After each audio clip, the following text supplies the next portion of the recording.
Welcome to McPlum, simple solutions served daily. In this video, I will explain how to make meringue with egg white and sugar only. First, gather your ingredients and equipment. You'll need 3 large egg whites, making sure no yolk gets into the bowl. Also, ensure your mixing bowl and whisk are perfectly clean and dry. Measure out 1/2 cup of granulated sugar, ready for later steps. Now, let's start whipping those egg whites. Begin on a medium speed until they turn foamy and opaque. At this point, you can add a tiny pinch of cream of tartar or a few drops of lemon juice to help stabilize the meringue. Keep whipping until you see soft peaks forming when you lift the whisk. This next step is crucial for a stable meringue.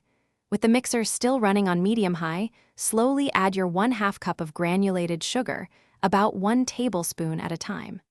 Wait a few seconds between additions to allow the sugar to dissolve. This gradual process prevents the meringue from weeping and ensures a smooth texture. Keep whipping until your meringue is beautifully glossy and forms very stiff, firm peaks. When you lift the whisk, the peaks should stand straight up without drooping. You can also test for dissolved sugar by rubbing a tiny bit between your fingers. It should feel completely smooth. Your perfect meringue is now ready to use. Thanks for watching. Stay juicy and subscribe.